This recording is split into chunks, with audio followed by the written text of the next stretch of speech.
It's a pleasure to have you join us on our grassroots governance program on Lagos Television, Ibile Update. Here on the program, we'll keep you up to date with activities across the 57 local council areas in the state.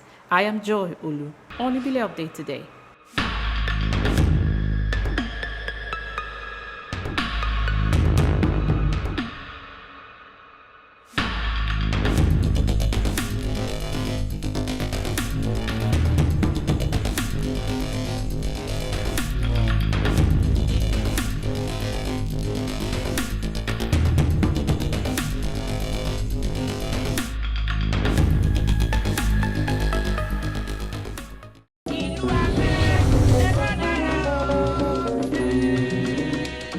For many students, the cost of registering for external examinations can stand in the way of pursuing higher education.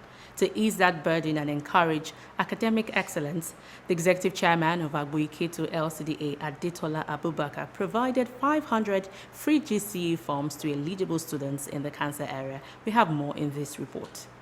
For 500 eligible candidates, the dream of sitting for this year's GCE examination has moved a step closer to reality. The executive chairman of Agboyi Ketu LCDA, Mrs. Adetola Aduni Abubakar, presented free registration forms as part of the council's effort to support education and ease the financial burden on families. We don't want any students in Agboyi Ketu to be deprived of the opportunity, to further their education.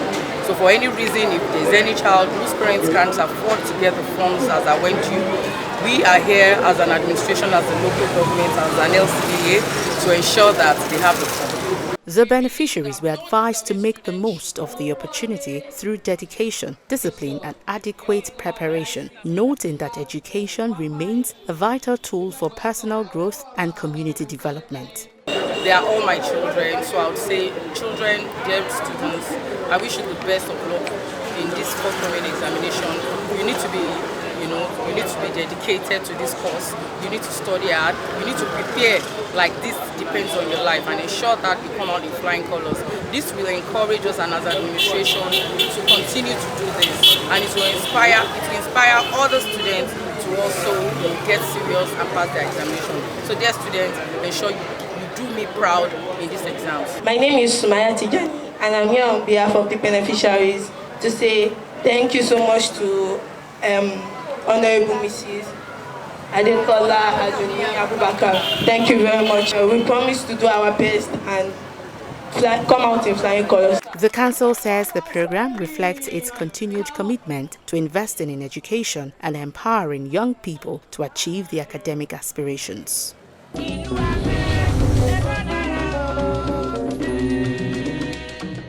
For many young people and women, acquiring a practical skill can be the first step towards financial independence.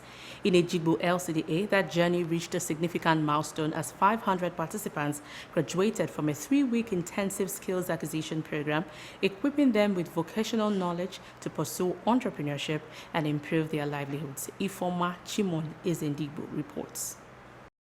To ensure that poverty is reduced and more youth become self-reliant, youth and women have been trained in various vocational skills. The Ejigbo Local Council Development Area organized a 3-week intensive skills acquisition program aimed at cushioning the effects of the current economic hardship by equipping participants with practical skills for sustainable livelihoods. It means empowering the community.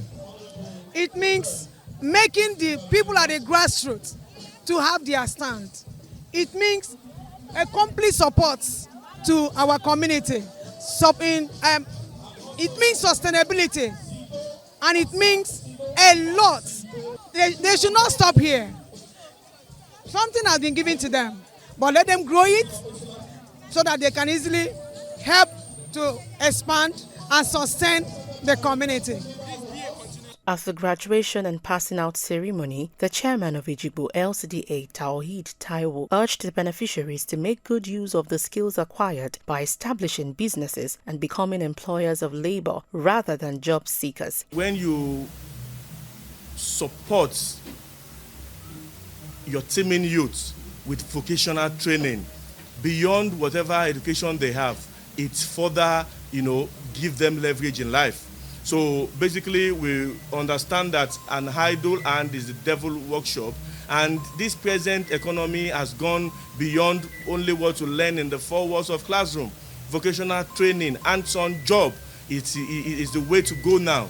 So here in Ejigbo LCDA, we recognize this fact, hence the need for us to continue to, support, promote, and empower our youth with different vocational training, ranging from ICT, drone making,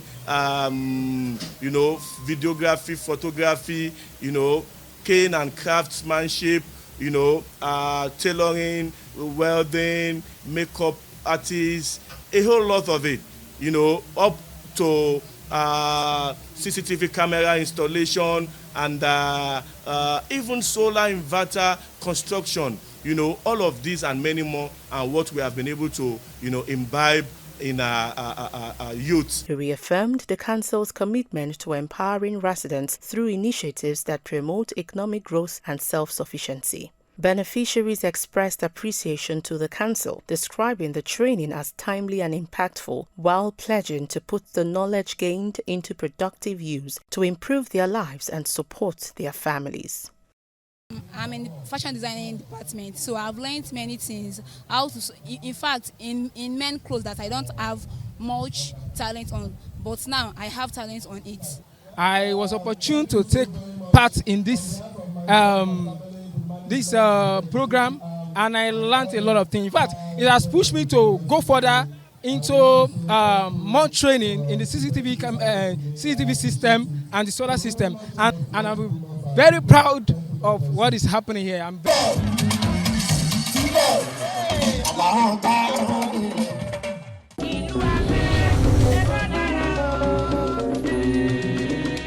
Finally, on Ibile update, from a modest settlement founded by early Yoruba settlers to a thriving residential community, Obawole has witnessed remarkable growth over the years. While development has brought improved connectivity and access to basic amenities, residents say more needs to be done to address lingering infrastructure challenges. Now in this report, Taiwo Babatunde takes us through the story of a community balancing its rich heritage with the demands of a growing population. Once a settlement, Obawole has grown beyond its humble beginnings. Yet, its name and heritage remains constant, guiding a community defined by resilience, steady growth, and culture. Historical account traces Obawole's origins to early Yoruba settlers in Lagos, for whom the name of the community reflected the story behind foundation. The name Obawole is the name of our forefather.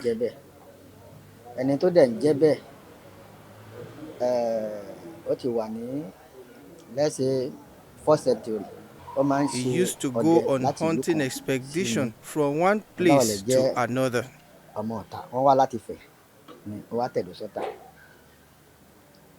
So, ní ìgbà tí wọ́n máa bí wọn, àwọn baba ńlá wa yẹn, wọ́n ní ọba tó wà lórí àpèrè ńgbà yẹn. He was given birth to the very day the reigning king was buried. We name it Obawole United. We are burdened together with them. We do everything in common. That's why you can hardly see any crisis here. It's a peaceful community, loyal to the government. If you see the record, you see the votes coming here. Obawole has a population of over 1 million, very huge population. And you can hardly see any courtesy, nothing of those ones. And everything we do in common. So we are united together. What began as a modest settlement has gradually evolved into a vibrant residential area, welcoming people from different backgrounds who now call it home. It's a community of very old age. So, and they have their culture, which they have been transmitted from generation to generation. The culture is still intact as you speak today. But if you go to the family house, it's more prominent there. But for this area, it's a new community which we developed. So you can see essentially those that are here are not indigenous. As the community expanded, so did the need for development. Residents say Obawole has experienced gradual progress over the years, including improved connectivity through the Abiola-Onijemo Link Road and Bridge, which has eased movement in neighboring communities. The area also benefits from basic amenities such as a government primary school and a primary health care center provided by the government. The government has been so gracious to us to have completed Abiola-Onijemo Bridge. And that bridge actually has an exponential effect in the economic activities of this environment. Not only this environment, people coming from Kute, Iju, Abulegba, rather than go through Agege, they pass through this way. You get to Ijaiye Road, then you bounce at the Excellence Hotel. Despite these improvements, life in this neighborhood still comes with challenges. Many inner roads remain in deplorable conditions, while inadequate drainage and erosion continues to affect residents, especially during the rainy season. Àṣàyè Ọláfisóyè àti Ọlọ́rundípẹ̀ Àṣàbí Táíwò. They should please, in the name of the Lord, help us fix this road. They should come and fix this road because for about 4 years ago, we spent about 900,000 naira on the road. But the rain has come and spoiled it again. It's already spoiled. I'm the one that carry boys feed this road, put sand all the time. Before all the landlords join me, all of us, they do this road. We need governments to come and help us do this road. We'll be very pleased if the government can help us to fix this road. We have been on this point for many years now. Although we know the government has tried, they cannot do all things the same day, but we plead with them to please help us. And this is a very major road. From this place, people from even Songo, what have you, they all pass this place. The charges from the Okada, the charges from NAPEP, the charges from Kahaya, all this one is very expensive. And why is this so? It's just because of the road that is not okay. So we are appealing to our able governor, Governor Sanwo-Olu, appealing to other people that were in charge of this to please come and assist us in Obawole. For the people of Obawole, the message is clear. Development must keep pace with growth. Better roads, effective drainage systems, and sustained government intervention are seen as essential to improving living conditions of the people. We need good road. That's very, very important. That is key. It helps the business. It helps it's necessary for the residents. It makes life easier for every one of us. We have a lot of young people in Obawole that are active. They are very serious. A lot of them need more empowerment in terms of skill acquisition, in terms of job opportunities and other programs that can lift their standard. Today, Obawole stands as a community proud of its roots and hopeful for a better future and presence of the government, holding firmly to its heritage while looking ahead to development that will secure a better life for generations to come.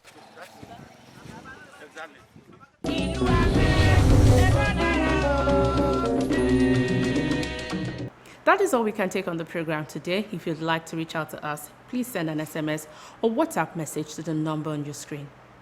Ibile update runs every day of the week at 8:20 in the morning, or 12:15 in the afternoon, and the repeat broadcast at 11 in the night. You can also watch Ibile update on YouTube. I am Joy Olu. Thank you for watching.